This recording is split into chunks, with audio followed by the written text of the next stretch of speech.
박보미 TV. 박보미 TV.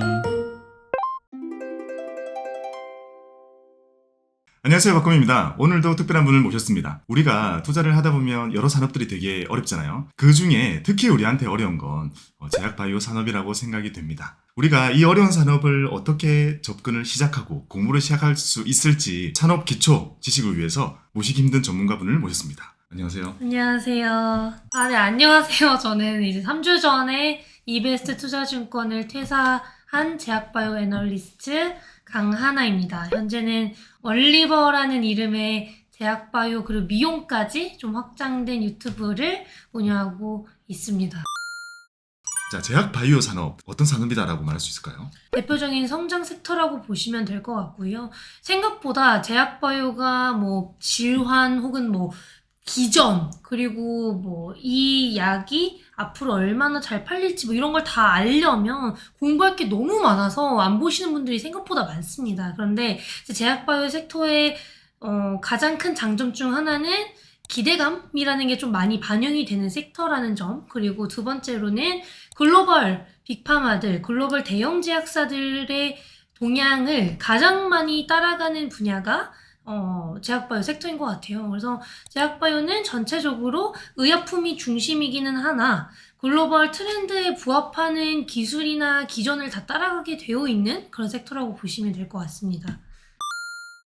그럼 그 제약이랑 바이오요. 사실 다르잖아요. 완전 다르죠. 근데 왜 같이 이렇게 묶여 있어요? 근데 요즘 제약사들이 네. 바이오 사업을 다 해요. 왜냐면 전통적인 제약사들이 해왔던 사업이 해외에서 팔리는 약을 국내에서 복제약을 만들어서 갖다 파는, 혹은 이제 해외에서 팔리고 있는 거를 국내 판권만 가져와서 팔거나 이런 방식의 내수 시장에서만의 그런 매출이 나왔다라고 한다면, 이제는 나도 신약 만들래, 이거 마진 너무 안 나온다라는 생각을 갖게 되었고, 그러면서 신약 개발을 하는 기업들이 많아졌고요. 거기에 이제 더불어서 바이오텍들이 이제 글로벌 기업들이랑 계약을 많이 하는 걸 이제 제약사들까지 계약을 많이 하게 되면서 제약 바이오가 좀 하나의 그런 섹터로 자리 잡게 된 것 같고, 이 두 섹터 모두 궁극적으로는 건강이 메인이잖아요. 약이 메인이고. 그렇다 보니까 같이 불릴 수밖에 없는 것 같습니다.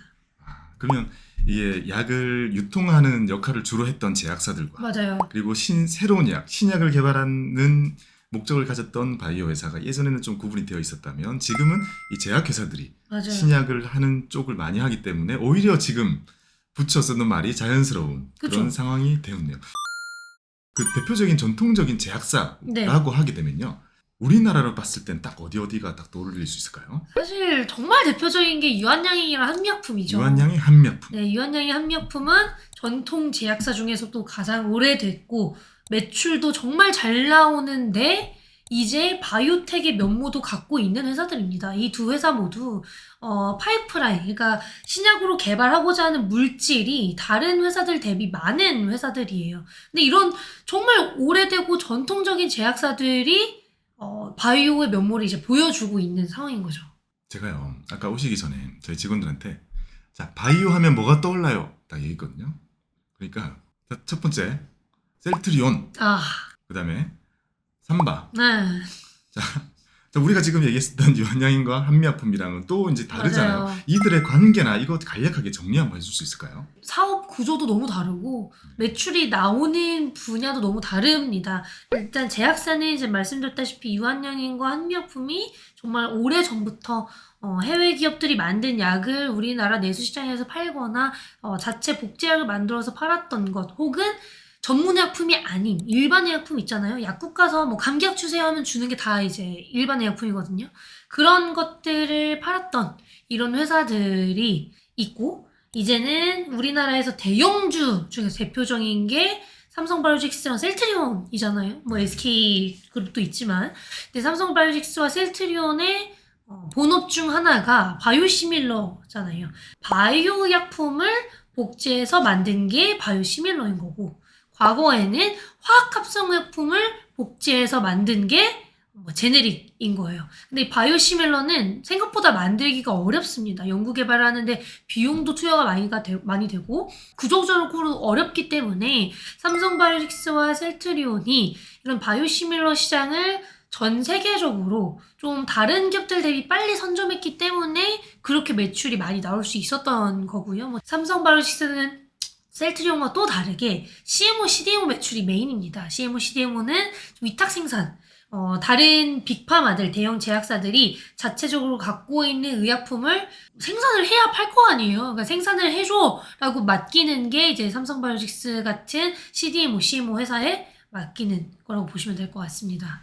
뭐든 만드는 건 참 잘하는. 그쵸. 우리나라가 원래 제조 강국이라서 네. 비슷하게 만들거나 생산해주는 건 확실히 잘하기는 하더라고요. 자, 바이오 하면 몇 가지 오해가 있습니다. 우리나라의 바이오 기업을 사는 것은 도박에 가깝다라는 말이 맞아요. 왜 나왔으며 그게 지금도 유효한지 좀 설명해 주세요. 한 3가지 정도가 있죠. 첫 번째는 한약품이 그렇게 많이 오르고 나서 라이선스 아웃했던 물질을 팔았던 기업으로부터 반환이 됐기 때문에 저거 짜고 친 거 아니야? 뭐 이랬던 얘기도 나왔었고, 두 번째는 이제 헬릭스미스 9 바이오로메드가 임상 3상까지 갔다가 임상 진전이 되지 않고 유상증자나 이런 자금 조달만 지속적으로 하면서 그냥 회사만 살려놓는 것. 세 번째는 이제 신라젠이 이제 상장 폐지됐었던 게 또 한몫했다라고 저는 보고 있는데요. 이 회사들이 나쁘다라기보다는 될 줄 알았을 거예요. 뭐 사기라고 전 생각을 하지 않습니다. 그런데 안 된다라고 말을 못 하죠. 어떻게 하겠어요? 여기에 이제 믿고 투자하신 분들이 있을 거고 자기 주위 사람들도 있을 것이고 본인들이 그 물질에 모든 걸 다 걸어놨는데 이게 안 되면 그 기업의 가치는 0이 돼요. 왜냐하면 바이오텍의 가치는 물질로 판단이 됩니다. 그런데 그 물질의 가치가 없다라고 판단이 됐을 때 기업의 가치도 당연히 0이 될 수밖에 없는 거죠. 진짜 뭐 아니면 도예요, 바이오는.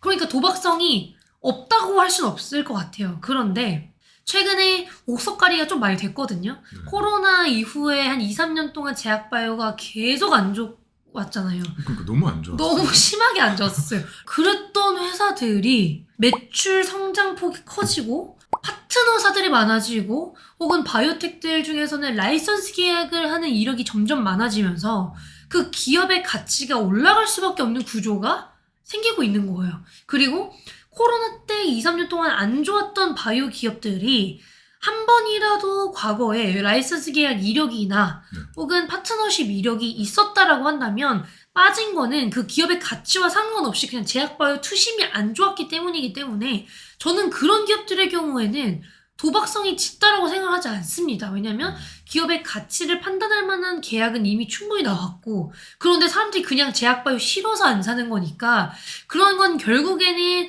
대표적인 성장 중인 제약바이오가 한 번 더 살아나는 구간이 올 때 저는 같이 간다라고 보거든요. 바이오텍들 있잖아요. 바이오텍 중에서도 대장 기업들이 있어요. 플랫폼 대장 기업들.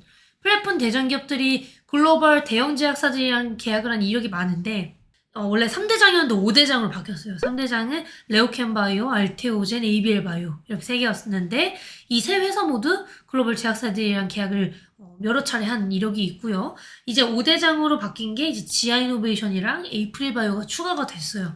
근데 이 두 회사 모두 글로벌 기업들과의 계약 이력이 있습니다. 근데 이런 기업들의 경우에는 사실 존속 우려 이런 게 없어요. 왜냐면 계약이 한 번이라도 있었기 때문에 그런 계약이 결국에는 파이프라인의 가치를 매겨주는 거라고 저는 보고 있습니다. 그래서 진짜 우리가 생각했던 건 도박성 짙은 투자가 이제는 상대적으로 많이 줄어들 수밖에 없었다는 걸. 진짜 이상한 회사들은 지금 많이 빠진 상태고 진짜 8, 90% 빠져 있기 때문에 되려 이런 구간에서는 빠져도 생각보다 또 타격이 많이 없을 수 있는 구간에 왔다라고 저는 생각을 합니다. 그러니까 많이 바뀌었네요. 진짜 힘든 시기를 겪으면서 많은 게 드러났고 그리고 맞습니다. 사람들의 의식 개선도 많이 있었기 때문에 지금은 진짜 가지고 있는 회사가 가격 하락하는 거랑 진짜 맞아요. 없어가지고 이 위기를 거의 못 이겨내고 허덕이는 기업이랑 명확하게 구분되는 시기가 왔다. 맞아요. 그러니 지금은 이거를 옛날처럼 그냥 꿈 있다 이러면서 그냥 막 사고 파는 시대는 아니다라고 할 수 있네요. 그렇죠. 그리고 사람들이 좀 똑똑해져가지고 무조건 임상 3사기여서 좋아요. 아닌 걸 아세요. 임상 3상을 진짜 오랫동안 지속하게 되면 오히려 승인율도 떨어지거든요. 뭐 그런 것도 이제 어느 정도 알 수가 있고, 혹은 코로나 시대 때 코로나 백신이랑 치료제 한다고 한 기업들 다 날라갔잖아요. 근데 만든 회사가 제가 알기로는 거의 없거든요. 뭐 레키로나? 셀트리온이 레키로나 만든 것? 근데 그것도 자금이 진짜 많이 들어갔습니다. 그러니까 아무나 할 수 있는 게 아니에요. 그래서 그런 걸 고려해봤을 때 진짜 투기성 짙은 걸 하지 않는 이상 저는 그래도 이제는 좀 괜찮은 구간이라고 생각을 합니다. 주식 투자를 뭔가 제대로 공부로 접근하려고 하시는 분들이 많습니다. 음. 그런 분들이 주식 밸류에이션도 배우고 뭐 매출 추정 뭐 이런 여러 가지를 배워가지고 열심히 이제 투자를 하는데요. 이게 바이오엔 전혀 통하지가 않습니다. 맞아요. 이거를 평가하는 것과 이걸 바라보는 것, 공부하는 것 자체가 너무 다르다는 거죠. 맞아요. 그래서 많은 분들은 이 전문적인 걸 내가 할 수 있을까라고 아예 포기하시는 분들 진짜 많거든요. 맞아요. 그래서 일반인이 공부로 접근해서 궁극적으로 할 수 있는 섹터일까요?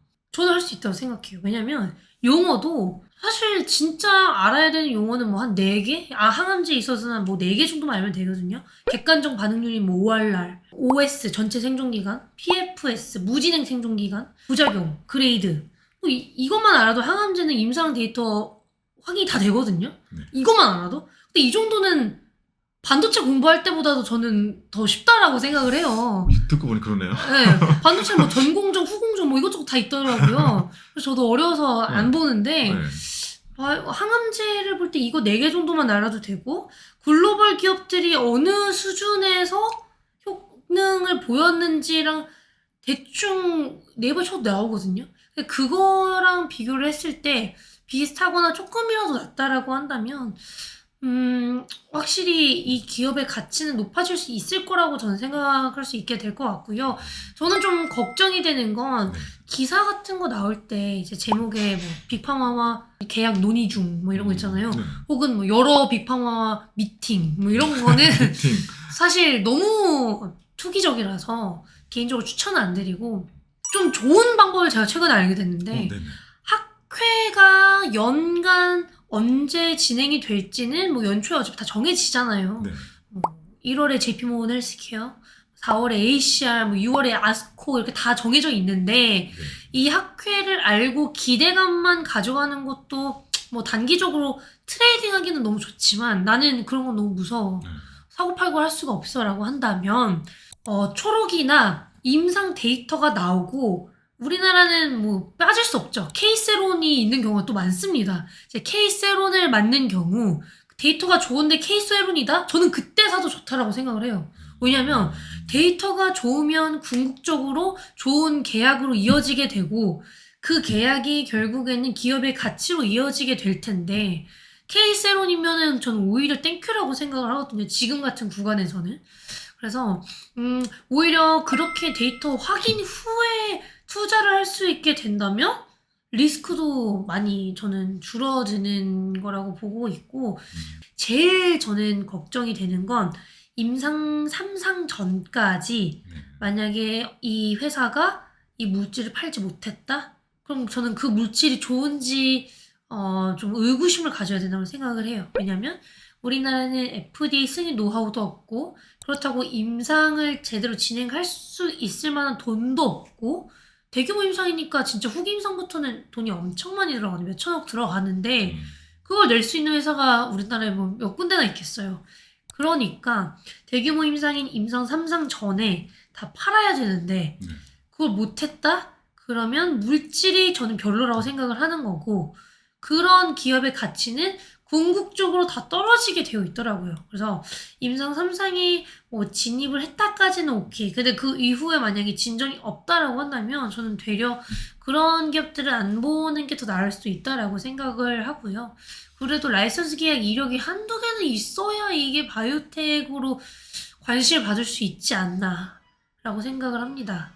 물질 자체를 우리가 이해하기는 되게 어렵지만 맞아요. 물질 자체를 너무 이해하려고 하다가 이건 내가 이해 못해라고 버릴 게 아니라 맞아요. 이 물질이 좋다면 이게 가지고 오는 임상에 대한 거, 결과, 투자, 뭐 라이선싱 아웃, 관련된 관심 이런 것들이 우리가 추적할 수 있고, 그런 정보들은 지금 많이 나오고 취합되고 있으니 그런 걸 보면서 투자를 하는 게 괜찮은 투자다라고 그렇죠. 볼 수 괜찮은 있네요. 투자라고 저는 보고 막 있습니다. 미팅 이렇게 좀 자극적이고 너무 단편적인 그런 거는 지양하고요. 그렇죠.